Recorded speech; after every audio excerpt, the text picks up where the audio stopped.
Vous êtes à l'écoute de Radio J. Restez avec nous tout de suite. La chronique de Rachel Fleur-Pardo, c'est à huis clos sur Radio J.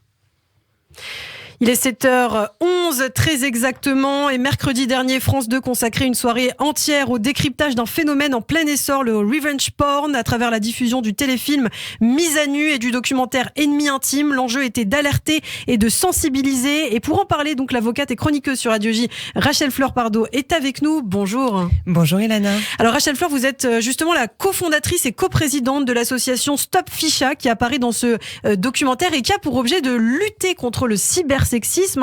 C'est votre combat. Vous avez aussi écrit un livre, Combattre le cybersexisme, paru aux éditions Le Duc, qui est le premier ouvrage consacré au cybersexisme en France. Alors, est-ce que vous pouvez nous expliquer ce qu'est Stop Ficha ? Oui, Ilana. En fait, il y a maintenant 2 ans, pendant le premier confinement, j'ai cofondé l'association Stop Ficha en réaction à l'explosion des comptes Ficha.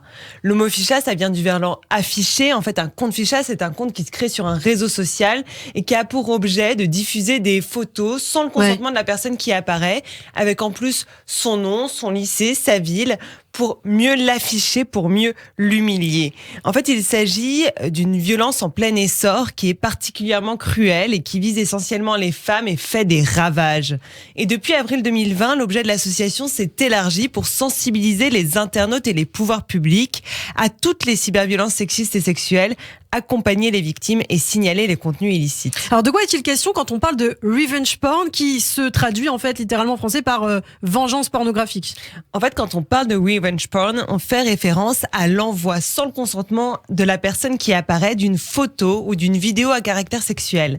Pour que l'infraction pénale soit caractérisée, il importe peu que la victime ait consenti à l'envoi initial de cette image. La question est-ce qu'elle était d'accord ou non pour qu'on l'envoie ?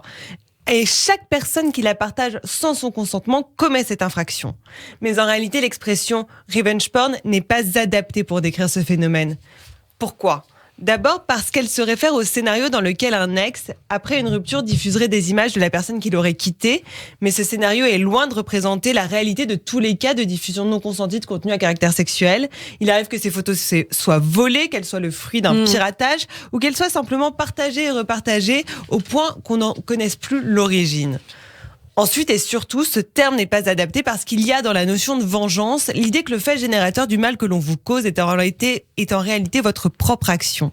On se venge de quelque chose. Et il y a ainsi une culpabilisation exacerbée des victimes. C'est une chose que le film Mise à nu met parfaitement en exergue en allant jusqu'à placer la victime dans le box de l'accusé. Alors, ce que je veux dire aux victimes qui nous écoutent, c'est qu'elles ne sont coupables de rien, qu'elles ont des droits à faire valoir et des professionnels des associations qui les soutiennent, qu'elles ne sont pas seules. Et oui, vous les accompagnez. Alors, où en sommes-nous aujourd'hui, Rachel Fleur, dans ces efforts entrepris pour lutter contre ce fléau ? Il y a d'abord une chose dont je veux témoigner, c'est que les cyberviolences sexuelles n'épargnent personne. Je le vois au quotidien et je me réjouis que dans Mise à nu, la victime ne soit pas une adolescente mais une mère de famille. C'est en réalité pour en minimiser les conséquences que certains aiment dire que le cyberharcèlement serait un truc de jeunes qui se limiterait aux réseaux sociaux. Pourtant, ces conséquences dépassent largement Internet et affectent profondément les victimes, et ce d'autant plus lorsqu'aux mots haineux viennent s'ajouter des images qui décuplent la violence de l'agression cyber. Et ce que France 2 a parfaitement mis en lumière, c'est l'impuissance de notre justice face aux images. Une fois une image diffusée, partagée, repartagée, et même après une condamnation pénale, nous n'avons pas aujourd'hui les moyens de prévenir sa rediffusion. Les plateformes ont une responsabilité qu'elles doivent désormais assumer.